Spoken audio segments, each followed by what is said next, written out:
এটা এটাকে বলে অ্যাকচুয়াল বিশ্বকাপ, যেটা হচ্ছে এই কয়দিন। কিছু বলার নেই অ্যাকচুয়ালি, যা সত্যি কথা বলতে।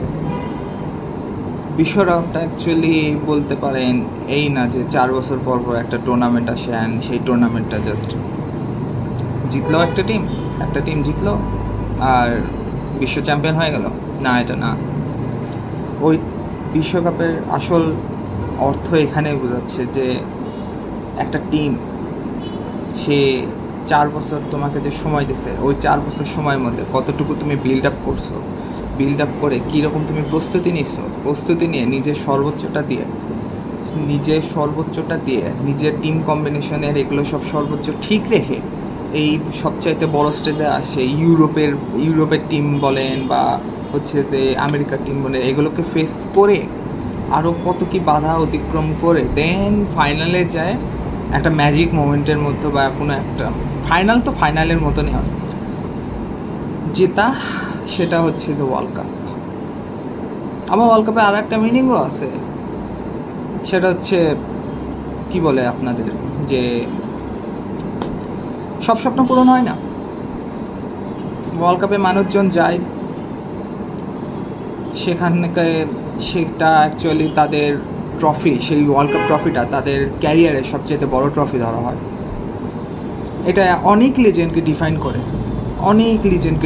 ওয়ার্ল্ড কাপ ট্রফিটা একটা ইটস লাইক যে কী বলা হয়, যে মানে একটা বড় ধরনের একটা সাবস্ক্রিপশনের মতো, যে যার কাছে এই সাবস্ক্রিপশনটা আছে ও হচ্ছে যে লিজেন্ড একটা। কিছু স্বপ্ন সারা জীবন থাকে, এই কাপটা যদি আমার হতো বা এই টিমের হতো, এটা অ্যাকচুয়াল ওয়ার্ল্ড কাপের মজা। অ্যান্ড গেস হোয়াট, কালকেই হয়েছে এটা। Brazil are knocked out by Norway in round of 16.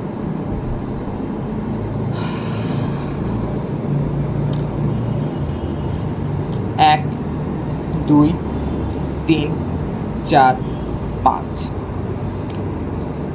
the greatest nation of FIFA, ফুটবলের সবচেয়ে গ্রেটেস্ট নেশন ব্রাজিল। তারা সেই 2002 সালের পর, জেতার পর থেকে পঞ্চমবার যখন জিতলো, এখন পর্যন্ত 2006 থেকে শুরু করে 2026, এই 20টা বছর, কি বলবো আমি আর, এই 20টা বছর সেম কন্টিনেন্টের কাছে হারলো। কার কাছে? ইউরোপের কাছে। এটা অ্যাকচুয়ালি টু মাস, মানে কি বলবো, অনেক ডিসগ্রেসফুল ভাই, অনেক ডিসগ্রেসফুল। আমি কিছু বলার নাই। ভালো কথা, কালকে হচ্ছে যে ব্রাজিল খেললো, নেইমার, আমার সবচেয়ে কষ্ট হচ্ছে নেইমারের জন্য। সত্যি কথা, আমি একজন অনেক নেইমার ফ্যান, ফুটবল আইডল আমার নেইমার। অ্যান্ড তাকে এইভাবে আউট হতে দেখা, মানে আমার মতে যে his career is the one of the most, বললেও ভুল হবে, যে সবচাইতে ইনকমপ্লিট স্টোরি যদি কোনো মানুষের হয়ে থাকে সেটা হচ্ছে নেইমার। আমার মতে, আমার অপিনিয়নে। আরও অনেকে আছে যারা অনেক কিছু জেতেনি, বাট এই মুহূর্তে আসছে সবাই কোনো না কোনো কিছু একটা জিতছে, সনো শেষ মোমেন্টে এসে আই গেস টটেনহামকে একটা ট্রফি জিতাই দিয়েছিল, ইউরোপা লিগ মনে হয়, হ্যাঁ তা মনে করতেছে, হয়তো হ্যাঁ ইউরোপা লিগ জিতাই দিয়েছিল। সন পর্যন্ত জিতলো কিছু। আমার আফসোস লাগতেছে, মানে নেইমার একটা জেনারেশনাল ট্যালেন্ট, অনেকের কাছে যে এই জেনারেশনের হচ্ছে থার্ড বেস্ট প্লেয়ার, এবং আমার কাছেও জেনুইনলি না, অনেকে আরও ডিজার্ভ করে, আমার সাথে অনেকের মত ভিন্ন হতেও পারে, অনেকে হ্যারি কেন বলবে, অনেকে লুকা মদ্রিচ বলবে, অনেক আছে, ফেয়ার নো, বাট আমার অপিনিয়নে মেসি, রোনালদো অ্যান্ড নেইমার, এটা অলওয়েজ থাকে যাবে। অ্যান্ড এখান থেকে আমি অলওয়েজ নেইমারকেই চুজ করবো। আমি মানে অ্যাকচুয়ালি প্রসেস করতে পারতেছি না যে আমি কিভাবে কি বলবো। আমাকে এতটা পরিমাণ, আমি কালকে রাতে হার্ট ব্রেকটা হয়েছি। একটা মানুষ ইনজুরিতে পড়ছে, ইটস ট্রু। আঞ্চলিকতে দেখতেছে, আমাদের দাদু সাহেব দেখতেছে যে হচ্ছে যে তুমি ইনজুরি, আমি তোমাকে হচ্ছে যে নিব না যতক্ষণ না পর্যন্ত ফিট থাকো। একটা মানুষ সান্তোসে খেলতে গেলে ইনজুরি অবস্থায় তোমার হচ্ছে যে 9 পয়েন্ট রেটিং নেয়, হ্যাট্রিক মেবি একটা আসলো, হ্যাঁ ইনজুরি অবস্থাতে হ্যাট্রিক করছে, ম্যাচের উপর ম্যাচ খেলছে, ও ডমিনেট করছে, ও রেলিগেশন জোন থেকে সান্তোসকে লিটারালি বাঁচাচ্ছে যখন ও ইনজুরির সাথে নড়তেছিল। এই মোমেন্টে একটা মানুষের যে ডেডিকেশন, এই ডেডিকেশনটা দরকার, এবং একটার পর একটা থেরাপি, একটার পর একটা রিহ্যাবিলিটেশন, দেন এত কষ্ট করার পর একটা স্বস্তির নিঃশ্বাস আসছিল যে না, নেইমার ওয়ার্ল্ড কাপে আসে। তাও অনেক কষ্ট, সিলেকশনের টাইমে ফ্রেন্ডলি শেষ হয়ে যায়, এগুলো শেষ হয়ে যায়। আমি তো লাস্ট মোমেন্টে যখন হচ্ছে যে ফ্রেন্ডলি শেষের দিকে যখন হচ্ছে যে প্রিলিমিনারি ওয়ার্ল্ড কাপ স্কোয়াডটা ঘোষণা করলো না, 58 জন 50 জনের মধ্যে ছিল, নেইমার ছিল ওখানে, তখন আমি ভাবলাম যে নেইমার হয়তো বা আছে, বাট 26 জনের স্কোয়াডের মধ্যে থাকবে না। But I don't know, but maybe God's plan, no. প্রত্যেকটা ক্ষেত্রে একটা গডস প্ল্যান থাকে, একটা নেচারের একটা প্ল্যান থাকে। নেইমার আসলো, ম্যাজিকভাবে আসলো এবং ওয়ার্ল্ড কাপে খেললো। আমি ভাবছিলাম নেইমারের লাস্ট ওয়ার্ল্ড কাপ, এটাই নেইমারের জন্য সুযোগ ছিল যে আমি হচ্ছে যে যা হারাইছি, আমি কি মানে, এইটা নেইমারের অবস্থাটা অ্যাকচুয়ালি এইরকম হয়েছিল যে সারা জীবনের জন্য আমি একবারে বিলুপ্ত হতে যাচ্ছি। সেই বিলুপ্ত হওয়ার আগে আমি এই স্টেজে দাঁড়িয়ে থেকে আমি সবাইকে দেখাই দিতে চাই যে আমি কিসের ক্যাপাবল, আমি নিজেকে কিভাবে দাঁড়িয়ে রাখতে পারি এবং আমি কি জিনিস। ওই যে আপনাকে বললাম না যে হচ্ছে যে সব স্বপ্ন, মানুষের সব ড্রিম কখনো পূরণ হয় না, সব ইচ্ছা মানুষের কখনো পূরণ হয় না।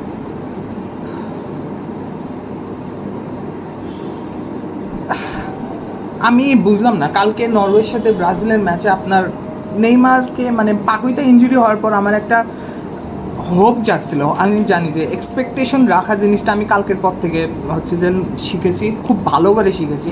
এক্সপেকটেশন জিনিসটা রাখা ভালো না। সে যেই হোক, যে কোনো প্লেয়ারই হোক, তুমি গোট লেভেলের প্লেয়ার, তুমি মেসি রোনালদো, ভালো কথা, হ্যাঁ মেসির সাথে এক্সপেকটেশন রাখা যায়, ও হচ্ছে যে অন্য লেভেলের, বিয়ন্ড হিউম্যান। মেসি রোনালদো হচ্ছে যে রোবট, মেসি হচ্ছে বিয়ন্ড হিউম্যান। আর আমরা হচ্ছে যে বিয়ন্ড হিউম্যানদের সাথে তো আমরা আমাদের কম্পেয়ার করতে পারি না, ওদের তো আমরা যাইতেও পারবো না কখনো ওদের লেভেলে। আমাদের লেভেলে দেখার মতো, বা হ্যাঁ একজন হিউম্যান যে কিনা হচ্ছে যে পুরো ট্যালেন্টেড এবং গড গিফটেড ট্যালেন্ট, সেটা আমি দেখছি হচ্ছে নেইমারের মধ্যে। না, ওর সাথে আমি বুঝতে পারবো, এর থেকে আমি ইন্সপায়ার হতে পারি। এ হচ্ছে যে আমাদের মতনই, এ কীভাবে করতেছে, দ্যাটস মিন আমিও করতে পারবো। এটা ছিল মানে আমরা হচ্ছে যে একটা স্ট্রিটস কখনো নেইমারকে ভুলবে না। নেইমার এমন একটা পার্সন, ইটস লাইক যে আপনি হচ্ছে যে ওর জন্য সবাই লিটারেলি প্রে করা শুরু করছে যে নেইমার যাতে থাকে। ইভেন অপোনেন্ট টিমের হচ্ছে যে অপোজিশন টিমের রাইভাল টিম, সোজা কথা রাইভাল টিম পর্যন্ত ওর জন্য প্রে করে যে হচ্ছে যে ও থাকুক, ও খেলুক, ও ডিজার্ভ করে। এইরকম একটা জেনারেশনের ট্যালেন্ট। ওর না আছে কোনো ওয়ার্ল্ড কাপ, না আছে কোনো হচ্ছে ব্যালন ডিওর, না আছে বড় কোনো ট্রফি, ইভেন ওর কোপাও নেয়।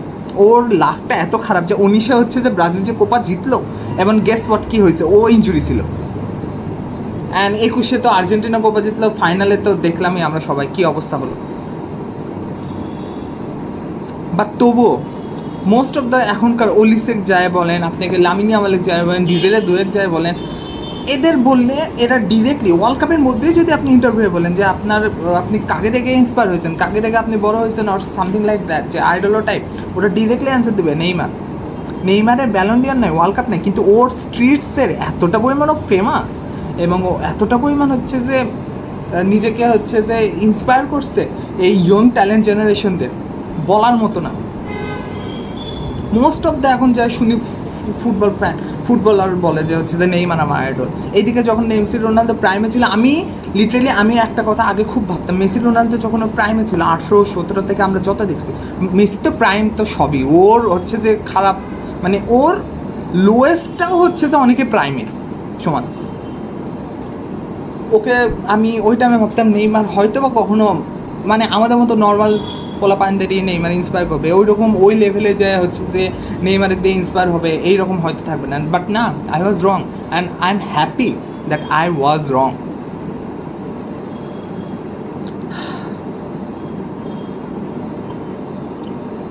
কালকে আমি কি বলবো ভাই, মানে তোমরা ব্রাজিলের মতো একটা টিম হচ্ছে যে তোমরা হারছো, এই বলবো যে না যে নরওয়ে খেলা, বাট না ম্যান, তোমাদের যে ক্রেডিবিলিটি আছে, তোমাদের যে ইতিহাস তো দূরেই রাখলাম, তোমাদের ভাই কি বলবো, তোমাদের যে ট্যালেন্ট, সেই ট্যালেন্টের কাছে হচ্ছে যে তোমাদের পটেনশিয়ালের কাছে নরওয়ের ফুল পটেনশিয়ালও মিট করবে না। তোমাদের পটেনশিয়াল এত, তাও তোমরা মিট করতে পারো না, কিসের জন্য? হালান কালকে যা খেলছে বাপরে বাপ, যখন পুরো ম্যাচে তো ভাই আমি বুঝলাম না ব্রাজিলের কি সমস্যা। সোজা কথা বলতে ব্রাজিল হচ্ছে যে আন্ডার এস্টিমেট করছে নরওয়েকে, ওরা ঠিক মতো প্রেসও করেনি যখন নরওয়ের কাছে বল ছিল। কী রে ভাই, তোরা প্রেস করিস না কিছু, তোরা যা, তোরাদের কাছে যখন বল থাকে দেখিস না নরওয়ের প্লেয়াররা তোদেরকে কীভাবে প্রেস করে। অ্যান্ড গেস হোয়াট, আর হ্যাঁ, most controversial penalty, what the hell ভাই, পুরো ওয়ার্ল্ড কাপে খেলাচ্ছে তোর হচ্ছে যে ভিনিসিয়াস জুনিয়র, পুরো ওয়ার্ল্ড কাপ ভিনিসিয়াস জুনিয়র খেলতেছে তোর, ওই ওয়ার্ল্ড কাপে হিরো ভিনিসিয়াস জুনিয়রই। আমি জানি দাদু আমাদের অ্যাঞ্চেলতি বলছে অনেক হচ্ছে যে ইনভেস্টিগেট করে সবচাইতে বেস্ট পেনাল্টি টেকার হয়েছে রাফিনিয়া, দেন নেইমার, দেন ইগোর থিয়াগো, দেন মেবি গ্যাব্রিয়েল মার্টিনেলি, দেন ব্রুনো গুইমারেস, দেন হচ্ছে যে লাস্ট মোমেন্টে 6th or 5th হচ্ছে যে আপনাকে ভিনিসিয়াস রাখছে। কিন্তু ভাই আপনার হচ্ছে যে সেটা এইভাবে করলে তো লাভ নাই। এটা ওয়ার্ল্ড কাপ, এটা ওয়ার্ল্ড কাপের মোমেন্টাম হিসেবে খেলা। ওয়ার্ল্ড কাপ কখনো তোমার অ্যানালাইসিস, ভালো কথা, সেম অ্যানালাইসিসের উপর এই ম্যাচ খেললে পরের ম্যাচে পাওয়া যাবে না। ওয়ার্ল্ড কাপটা তখন আপনাকে ওয়ার্ল্ড কাপের প্লেয়ারদের বুঝতে হবে কীভাবে, তাদের মোমেন্টাম দেখে। আপনি হচ্ছে যে এখানে ঠিক আছেন, ভালো কথা, পরের ম্যাচে আপনি এই ম্যাচে ভালো খেলছেন, আপনি এই ম্যাচে অ্যানালাইসিস হিসেবে ভালো আছে। সাপোজ ধরে নেন, জাস্ট ইন কেস ধরে নেন যে হচ্ছে যে আপনি এই ম্যাচে হচ্ছে যে 4টে ডবল টাচ করছেন, ডিটি মারছেন, 4টে ডবল টাচ করছেন, অ্যানালাইজ করছে যে হ্যাঁ এ হচ্ছে যে ন্যূনতম 4টে মারতে পারে, পরের ম্যাচে যে এই না যে হচ্ছে 4টেই মারবে, বেশিও মারতে পারে, আবার এটাও তো হতে পারে ও মারতেই পারলো না, খেলতেই পারলো না। আপনার যে টাইমে যে মোমেন্টামটা থাকবে সেই টাইমে হচ্ছে যে আপনার ভালো হবে। আপনি একটা সেই ফর্মে আছেন, এই ম্যাচে আপনি খুব ভালো ফর্মে আছেন, আপনাকে হঠাৎ করে যদি হচ্ছে যে মানে একটা ফর্মে আছেন, আপনি শট নেওয়ার জন্য প্রস্তুত, আপনার মেন্টালিটি একবারে ঠিক আছে যে আপনি শট নেবেন, ওই টাইমে যদি আপনাকে বলে যে আপনি পাস দেন, কেমন লাগবে আপনার? তেমনই সব কিছু বলবেন, হবে না? আমি জানি না ভাই, আমি শুনলাম কি যে হচ্ছে যে গ্যাব্রিয়েল মার্টিনেলি নাকি 3বার পেনাল্টি নিছে ক্যারিয়ারে, এর আগের বার ব্রাজিলের হয়ে নিছিল কি না আমি শিওরলি জানি না, বাট কি ভাই, না মানে মোমেন্টটা ওয়াইজ যদি থাকতেন। অ্যান্ড কি বললাম, পাকইতা ইঞ্জুরি, তাই না? প্রথম থেকে শুনছিলাম নেইমার 90 মিনিটস খেলবে, অ্যাঞ্চেলত্তি নিজেই বললো যে নেইমার 90 মিনিটসের জন্য ফিট, তো খেলাস না কিসের জন্য? ওই মোমেন্টটা ওর দরকার। আমি জানি নেইমার ইঞ্জুরি, এবং সেদিন নেইমার কালকে নেইমার ভালো খেলেনি, হাতে 2-3টা হচ্ছে যে চান্স ক্রিয়েট করছে, কিন্তু ভাই ওকে যে ভালো খেলবে ওকে তো বোঝা লাগবে, ওকে তো খেলানো লাগবে। আপনি বেঞ্চ টিমকে হঠাৎ করে আপনি এতগুলো ম্যাচ বসে রাখবেন এবং অল্প করে খেলাবেন। জাপানের এগেনস্টে ওকে নামালেও না, কী প্ল্যান ছিল? এই প্ল্যানটা বলা, এটা হচ্ছে যে সবচাইতে বড় ভুল আছে আমার যতদূর মনে হয়। প্ল্যান যেও বলছিল যে আমরা 60 মিনিটের পর হচ্ছে নেইমারকে নামাবো, এটা প্ল্যান ছিল না? কি বললো, গোল হয়ে গেছে এইরকম 90 মিনিটের পর নেইমার, হোয়াট এভার প্ল্যান কি জানি করছিল, এটা এটা বলা ভুল ভাই, এইভাবে প্ল্যান হচ্ছে যে বলা হয় না। নরওয়ে ওটাই করছে, নরওয়ে লিটারেলি ওটাই করছে। ওরা নেইমার আসার আগ পর্যন্ত খুবই স্লোলি বিল্ড আপ করে খেলছে, ভালো কথা, কম চাপ দিছে, একবারে স্লোলি খেলছে। না ব্রাজিল তোরা খেল, ব্রাজিলও ছাড়ে দিয়ে রাখছে যে নরওয়ে আমরা জাপানকে বিট করে আসছি, নো ম্যাটার ওয়াট, জাপানের ইন্টেন্সিটিকে ভাঙতে পারছে, আমরা নরওয়ে ইন্টেন্সিটিকে আরও ইজিলি ভাঙতে পারবো। ওভার এস্টিমেট আন্ডার এস্টিমেট করছে। অ্যান্ড গেস ওয়াট, যখনই নেইমার নামছে ওরা তো বুঝছে যে সেম প্র্যাকটিসই হচ্ছে যে আপনার ফলো করতেছে অ্যাঞ্চেলত্তি। অ্যান্ড গেস ওয়াট, ওরা নেইমারের পিছনে লাগাইছে 3জনকে, অ্যান্ড নেইমার করতে পারেনি, to be honest, to be fair, never খেলতে পারেনি। ওরা ওইভাবে ওদের প্র্যাকটিসে ওরা যে প্র্যাকটিসটা নিছিল তো আপনার হচ্ছে যে নরওয়ে, সেটা কাজে লাগছে এবং হারে কাজে লাগছে। অ্যাঞ্চেলত্তি ধরা হয় মোস্ট অ্যাডাপটিভ কোচ, যে ও যে কোনো সিচুয়েশনে অ্যাডাপটিভ থাকতে পারে এবং হাইড্রেশন ব্রেকে হচ্ছে যে ব্রাজিলের জন্য সবচাইতে সুবিধা হলো ও আঞ্চলিকের হচ্ছে যে এই সেন্সটা আছে, ও ম্যাচের মধ্যেই বলে দিতে পারে যে হচ্ছে যে কখন মোমেন্টে চেঞ্জ করা লাগবে, কোন মোমেন্টে কী চেঞ্জ করা লাগবে। অ্যান্ড গেস আউট, ওর কালকেও ফাম্বল করছে, শেষ, এখানেই ও হারে গেছে। আর কালকে আর গ্যাব্রিয়েল কি ম্যাগালেস কি বলতেছিল যে কত কি কথা, ও ভাই রে ভাই, কত কি দেখলাম কথা, কি হয়ে গেল। হালান লিটারেলি তোমাকে বুলি করছে ভাই, হালান তোমাকে বুলি করছে, এমনি এমনি না, হালান লিটারেলি কোনো কিছু না, বুলি করে তোমাদের প্রত্যেক পুরো ব্রাজিলকে বুলি করে নিয়ে চলে গেছে। হালান যে তোমার গোলটা করলো, ও হচ্ছে যে গ্যাব্রিয়েল ম্যাগালেস তো বুঝতেও পারেনি যে আপনার হচ্ছে যে তোমার পিছন দিক থেকে যে হালান যে রাশিনটা করছে তোমার পিছনে, তুমি কি বুঝতে পারছো? আপনারা দেখেন যে হালান্ড যখন হেড দিয়ে গোলটা দিল, ফার্স্ট গোলটা দেওয়ার পর ও যে পিছন দিক থেকে রিপ্লে দেখেন, পিছন দিক থেকে রাশ করলো, রাশ করে গ্যাব্রিয়েল ম্যাগালেসের উপর দিয়ে একটা যে হেড দিল, ওই টাইমে গ্যাব্রিয়েল ম্যাগালেসের হচ্ছে যে আপনার মোমেন্টামটা দেখেন ও কীভাবে পজিশনে ছিল এবং ও কী হয়ে গেল। This is call Haaland, this is call যে হচ্ছে যে একটা ট্রু গোল স্কোরার। ও একটা ভাইকিংস ভাই, ও জানে ও কোথায় কী করতেছে, ও পুরো 70 মিনিট পর্যন্ত ইনভিনসিবল ছিল, পুরো ইনভিজিবল ছিল পুরো 70 মিনিটও কিচ্ছু করেনি, ও খালি মাঝে মধ্যে আসছে এবং গেছে, তাছাড়া পুরো 70 মিনিটও চুপ ছিল এবং ওকে আমরা বুঝতেও পারিনি। ও চুপ ছিল না ভাই, ও বুঝতেছিল। ও হচ্ছে যে 43 না 44 মিনিটে আপনারা হয়তো বা একটা বাটারফ্লাইয়ের মতো টাস করে শট মারছিল, মানে উপরের অ্যাঙ্কেলে লাগছিল, ওটা আমি ভাবছিলাম বাপরে বাপ ওর টার্গেটটা কি। দেন ভাই 3টা শট নিছে, 3টার মধ্যে 2টা গোল, বুম। আমি তো ফার্স্টের শট ভালো কথা ভালো করছে, ফার্স্টের শটটা হচ্ছে যে আপনার গোলটা হচ্ছে হেড থেকে। সেকেন্ড শটটা কি, সেকেন্ড শট তো লিটারেলি অ্যালিসন বুঝতেই পারিনি, ওটা কোনো শট জানি ভাই, ওটা গুলি গেছে সোজা কথা, একটা ওখানে AK-47 গুলি মারছে। আমি ভাই বুঝতেই পারিনি যে এইরকম অবস্থা হচ্ছে, মানে কি ভাই, ব্রাজিল কার সাথে হারলা লিটারেলি। ওখানকার হচ্ছে যে নরওয়ের আমরা ভালোভাবে চিনি কাকে, যে ওয়ার্ল্ড কাপে আসার পর থেকে ওদেরকে চেনা শুরু করছে, কিন্তু ভালোভাবে চিনি কাকে, ওডিগার্ড, শর্লট আর হালান্ড, এই 3টা বাদে কে আছে। ওস্টিগার্ডের তো আমি চিনতামও না, আমি হয়তো ওইভাবে দেখিনি, ওস্টিগার্ডের শুনছি, দেখা শুরু করছি একবারে নারুমাতা, সেই লম্বা তাল গাছের মতো ডিফেন্ডার, আমি তো তাছাড়া চিন্তা পাই না। ওদের লেফট ব্যাককে রাইট ব্যাককে কই থেকে কী আসে, ওদের সাথে যদি তোমাদের ব্রাজিলের এরকম পটেনশিয়াল মিট না করে তাহলে কী করবা। আমি এখানে কিছু দিস ইজ পুরো সেম, পুরো সেম। কালকে ব্রাজিলের লিটারেলি তোমার হচ্ছে যে আপনাদের ব্রাজিলের লিটারেলি 34 না 35% পজিশন ছিল, আমার দেখা সবচাইতে লোয়েস্ট, সবচাইতে লোয়েস্ট, এতটা পরিমাণ বাজে ফেলছে। আমার দেখা, আমার হচ্ছে যে ফার্স্ট দেখা সবচেয়ে লোয়েস্ট যে ব্রাজিলের এত খারাপ পজিশন ছিল সেটা ছিল কোপা আমেরিকার ফাইনালে নেই, ব্রাজিল ভার্সেস আর্জেন্টিনা। ব্রাজিলের মেবি 41 নাকি 40% পজিশন, না কি 43 এইরকম 45% পজিশন ছিল, আমি দেখার মতো ওটা সবচেয়ে খারাপভাবে খেলছে ব্রাজিল। বাট এটা কি পুরো ম্যাচ নরওয়ে ডমিনেট করছে ভাই, মানা যায় না, এটা নরওয়ে ভাই।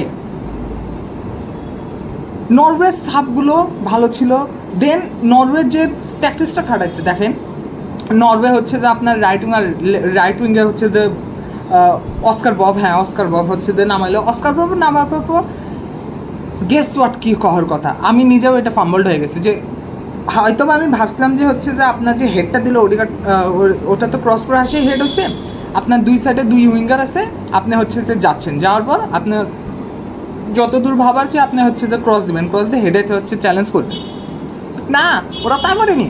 হালান্ডের 2 উইঙ্গার লিটারেলি ভিতরে ড্রিবল করে ঢুকতেছিল, অ্যান্ড ড্রিবল করে ঢুকতেছিল, এটা হচ্ছে যে তো সবাক অবাক করে দিছে, ব্রাজিলের ডিফেন্ডাররা অবাক হয়েছে এবং ব্রাজিলের ডিফেন্ডাররা ভাবছিল যে হয়তোবা হচ্ছে যে এরা কী বলে, সরি, হয়তোবা এরা হচ্ছে যে আপনার ক্রস করবে, এই জন্য ক্রস করে আসতেছে এবং ডবল আপ করার জন্য ওরা হচ্ছে যে উইঙ্গের ওইদিকে হচ্ছে যে ওয়াইড হয়ে চলে গেছে এবং মাঝখানে সেন্টারে হয়ে যখন যায় ফাঁকা, ওডিগার্ড আর হালান্ড পুরো ফাঁকা পাওয়া যায় এবং ওখানে দিতে থাকে।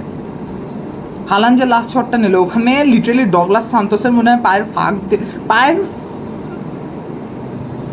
মানে আমি কি বলবো, তোমার বিচি, সত্যি কথা বলতে ওদের বিচি ধরে ওদের কান্দে হচ্ছে যে হালান্ড নিজেই তুলে দিয়েছে, ওদের বিচি অটোমেটিক কান্দে ওঠেনি, হালান্ড ধরে তুলে দিছে। ওর ভাই সেম, মানে পুরো সেম। আমি তো তাও অনেক কিছু বাদ দিচ্ছি, আমি তো এনরিকের কথাও বাদ দিচ্ছি। এনরিক যে মিসটা করছে মানা যায় না ভাই। তো মানে লিটারেলি অনেক প্লেয়াররা এনরিকের জন্য ফ্যানা তুলে দিছিল ওয়ার্ল্ড কাপের আগে, যে হচ্ছে যে এনরিক এটা করবে, এনরিক এটা করবে, সেই লেভেলে একটা স্ট্রাইকার হবে এনরিকের। এবং আমি নিজেও বলছিলাম, যদিও ওটা কথার তালে বলছিলাম এনরিকের ওয়ার্ল্ড কাপ ভালো যাবে। আমি মানে সরি, আমি নিজেই হচ্ছে যে আমি তাও তো হচ্ছে যে আমার ওয়ার্ল্ড কাপ প্রেডিকশনে রিসপেক্টফুলি ব্রাজিলকে সেমিফাইনাল পর্যন্ত উঠেছিলাম। ওরে ভাই আমি আর কি বলবো। হ্যাঁ এটা ট্রু, এটা একমাত্র হচ্ছে কনমেবলের টিম যে কিনা হচ্ছে যে ওয়ার্ল্ড কাপে চান্স মানে খুবই রিয়ালি, খুবই কষ্টে চান্স পাইছে। ব্রাজিলের অবস্থা খুবই তো ফাম্বল ছিল। আল্লাহ, পোর পোর পোর গেম ম্যানেজমেন্ট ভাই। আমি কিচ্ছু বুঝলাম না ফার্স্ট ম্যাচ থেকে। আমি দেখতেছি মরক্কোর এগেনস্টে হচ্ছে যে ব্রাজিল ফার্স্টে হচ্ছে যে সেম অবস্থাতেই একটা গোল খাইছিল। ওই সেম সেম ভুলগুলো হচ্ছে যে নরওয়ের এগেনস্টে করছে। তোমরা এখন স্কটল্যান্ড হাইতির বিপক্ষে হচ্ছে যে সাম্বা ডান্স দিবা, ভালো কথা, আমি নাচতেছি, ভিনি রেড, তারপর কত কি, ভিনি অনেক ভালো গেছে, এটা মানতে হবে। আর একটা মেইন কথা, ওখানে ভিনি আর ম্যাথিউস কুন্নাকে তোলার কারণ আমি বুঝলাম না। ভিনি আর ম্যাথিউস কুন্নার কেমিস্ট্রিটা ভালো ছিল, ম্যাথিউস কুন্না যাই হোক অ্যাটাকটা ভালো করছিল এবং চাপ ক্রিয়েট করার অনেক চেষ্টা করতেছিল। এখানে ভুল মানে অনেক। আমার সবচেয়ে বেশি আফসোস লাগতেছে ভাই নেইমারের জন্য। নেইমার রিটায়ার্ড করে ফেলছে ভাই, নেইমার লিটারালি রিটায়ার্ড হিমসেলফ। ও আর কি করবে, ও লিটারালি আর কি করবে। লাস্ট মোমেন্টেও একটা যে পেনাল্টি বলে, এই পেনাল্টি ছিল, আমি ট্রুলি বিশ্বাস করি এই পেনাল্টিটা গড গিফটেড ছিল, গড প্ল্যান ছিল যে না তুই হচ্ছে যে চলে যাবি, আমি জানি তুই চলে যাবি, একটা গোল দিয়ে যা, একটা মেমোরেবল ফেয়ারওয়েল গোলটা দিয়ে যাবে। না রে ভাই, তুই মানে একটা ওয়ার্ল্ড কাপের মানে একটা টিম কীরকম হচ্ছে এটা ডিসগ্রেস হলে যে তোর একটা লেজেন্ডারি ট্যালেন্টেড প্লেয়ার নেইমার এসে তার পরিবর্তে না খেলে তোরা সেলফ মোডে খেলতেছিস, তোরা হচ্ছে তোদের ভিতরে কোনো ইন্টেন্সিটি নাই জেতার। এসে আর্জেন্টিনা কীরকম ক্ষুধা নিয়েছিল, তোর ক্ষুধা আমি তো দেই না। এই টিম নিয়ে জিতলে তোরা কখনোই ওয়ার্ল্ড কাপ জিততে পারবে না ভাই। আমি নিজেই বলছি আমরা হবে না ওইভাবে, এইভাবে খেলে ওয়ার্ল্ড কাপ জিতলে হবে না। ওয়ার্ল্ড কাপ জেতার তো দূরের কথা ভাই, সেমিফাইনাল পর্যন্তই যাওয়া যাবে না, কোয়ার্টার পর্যন্ত যাই আমাদের আটকে যাওয়া লাগবে। এবং সেই হারাধনের তিন রতনের মতো মানে বিগ থ্রির মধ্যে রোনালদো আর মেসির আজকে রাত্রে হয়তো বা রোনালদোও যাইতে পারে, বলে যায় না, স্পেনের সাথে খেলা। আই ডোন্ট নো ভাই, এখন আমাকে আর কিছু বিলিভ হচ্ছে না। রোনালদো আর মেসির আগে নেইমার চলে গেলো এবং গেস বা রিটায়ারও করে ফেললো। যে ভয়টা আমি 22-এর ওয়ার্ল্ড কাপে করছিলাম, যে আমি মন থেকে চাই না নেইমার হচ্ছে যে রোনালদো অথবা মেসির আগে রিটায়ার করুক, চাইতামও না। অ্যান্ড গেস হোয়াট, ওটাই হয়ে গেল। নেইমার বলছে যে I tried now it's over, I started here, I ended here. আগস্টের 10 তারিখ না কত 21 তারিখে মেবি 2010 সালে ইউএসের এগেনস্টে হচ্ছে নেইমার এই মেটলাইফ স্টেডিয়ামে ওর ক্যারিয়ার শুরু করছে ব্রাজিলের হয়ে। 16টা বছর এই টিমকে ওর টানছে নিজে, 16টা বছর টানছে, 16টা বছর টানে আছে। সেই কালকেই ওই মেটলাইফে হচ্ছে যে সব কিছু শেষ হয়ে গেল। তোরা এটা টোটাল একটা ডিসরেসপেক্ট ভাই, নেইমারের প্রতি টোটালি একটা ডিসরেসপেক্ট। আমি জানি বাট হোয়াই ম্যান। এখন এখানে নেইমারের স্টোরি, নেইমারের লিটারালি স্টোরি ফুটবল ইতিহাসে one of the biggest what if stories হয়ে থাকলো। A prince who never became a king, হতেই পারলো না, প্রিন্স সারা জীবন প্রিন্স হয়ে থাকলো। একটা কি আর বলবো, একটা যুবরাজের এইরকম একটা মহাকালের মতো হচ্ছে যে একটা জায়গায় সব শেষ। ব্রাজিলের মতো টিমই হয় কিচ্ছু করতে পারলো না। আমার খুব আফসোস লাগতেছে। এই টিম 2022-এর টিমের চাইতেও বাজে। 2022-এর টিম তো মারাত্মক ছিল, তাও রিসপেক্টফুলি হচ্ছে যে আপনার ক্রোয়েশিয়ার কাছে হারছিল, পেনাল্টিতে যায়, তাও আবার কোয়ার্টারে। 2018-তেও বাই আর এক রকম ছিল, উইলিয়াম ছিল, ফিলিপ কুতিনো ছিল, নেইমার ওর প্রাইমে ছিল। 14-র কথা তো বাদই দিলাম, 14 হচ্ছে বাপ ছিল। 2002-এর পর থেকে হচ্ছে যে 14 ছিল হচ্ছে যে বাপ। 2002 বাদই দিলাম, 2002 ধরবো না, আমি সরি, 2002-এর কথা আমি ধরবো না, ওরা অন্য লেভেলের, বিয়ন্ড হিউম্যান ওরা। 14 ছিল এগুলো টিমের বাপ। এই 14-তে নো ম্যান নো। এর পুরা মানে আমি এখনো প্রসেস করতে পারতেছি না যে ব্রাজিল বিদায়। এবং আমি জানতাম যে নরওয়ে কিছু একটা করবে এবং আমার এক্সপেকটেশন ছিল, বাট একটা হোপ ছিল যে হচ্ছে যে ব্রাজিল হয়তো কামব্যাক করতে পারে, but no way man, no way. সবচাইতে বড় আফসোস, আমি সত্যি কথা বলতে আমি ভাবছিলাম যে নেইমার হয়তো কোপা খেলবে, কোপা খেলে রিটায়ার নেবে, ভালো কথা, বাট না ম্যান, তো he already played his last match for Brazil.